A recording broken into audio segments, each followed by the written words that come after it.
குட்டீஸ்லேருந்து பெரியவங்க வரைக்கும் ரொம்ப ரொம்ப ஹெல்த்தியான உளுந்தங்கஞ்சி ரெசிபி ரொம்ப ஈஸி அண்ட் டேஸ்டியாக செய்யலாமா? இதை செய்ய 1/4 கிலோ அளவு கருப்பு உளுந்தை நல்லா ட்ரை ரோஸ்ட் பண்ணிக்கலாம். இதுக்கு பதிலாக வெள்ளை உளுந்தும் சேர்த்துக்கலாம். நல்லா ரோஸ்ட் ஆனதுக்கு அப்புறமா இப்போ அதே கடாயிலே ஒரு 100 கிராம் அளவு பாசிப்பருப்பு சேர்த்து அதையும் நல்லா ரோஸ்ட் பண்ணி எடுத்துக்கலாம். இப்போ அடுத்ததாக 1 டேபிள் ஸ்பூன் அளவு பச்சரிசி சேர்த்து நல்லா ரோஸ்ட் பண்ணி எடுத்துக்கலாம். இது நல்லா ரோஸ்ட் ஆனதுக்கப்புறமா இப்போ அதே கடாயிலே ஒரு 15லேருந்து 20 பாதாம் சேர்த்து லைட்டாக ரோஸ்ட் ஆக ஆரம்பிக்கும் போது ஒரு 10 முந்திரியும் சேர்த்து நல்லா ரோஸ்ட் பண்ணி எடுத்துக்கலாம். இப்போ இதுலேயே ஒரு 1/2 டீஸ்பூன் அளவு வெந்தயம் குறைவாக போட்டால் போதும். வெந்தயம் நல்லா வறுப்பட்டதுக்கு அப்புறமா இதுலேயே ஒரு 3 ஏலக்காயும் சேர்த்து நல்லா ரோஸ்ட் பண்ணி எடுத்துட்டு எல்லாத்தையும் நல்லா ஆற வச்சு மிக்சியில் நல்லா ஃபைன் பவுடராக அரைச்சி கொண்டு வந்துடலாம்.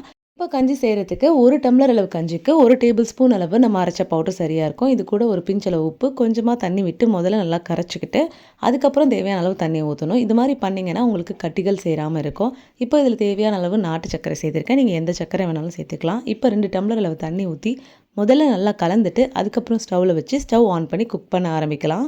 ஸ்டவ் ஆன் பண்ணதுலேருந்து கலந்து கொடுத்துக்கிட்டே இருக்கணும். 1 நிமிஷத்துலேயே இது ரெடி ஆகிடும். கலந்து கொடுக்கலன்னா கட்டிகள் விழும். ஸோ இந்தளவுக்கு நல்லா திக்காகி கொதிச்சு வந்தவொடனே ஸ்டவ் ஆஃப் பண்ணிவிட்டு வேணும்னா கொஞ்சமாக துருவின தேங்காய் சேர்த்துட்டு எடுத்து சர்வ் பண்ண வேண்டியதான். டீஸ்க்கு மற்ற ட்ரிங்க்ஸை விட இந்த மாதிரி மார்னிங் ட்ரிங்காக கொடுத்தீங்கன்னா ரொம்ப ஹெல்த்தியாக இருக்கும். நம்மளுக்குமே டீ காஃபிக்கு பதிலாக இந்த மாதிரி எடுத்துக்கிட்டோன்னா ரொம்ப ரொம்ப ஹெல்த்தியான ஸ்டார்ட்டாக இருக்கும். கண்டிப்பாக ட்ரை பண்ணி பாருங்கள்.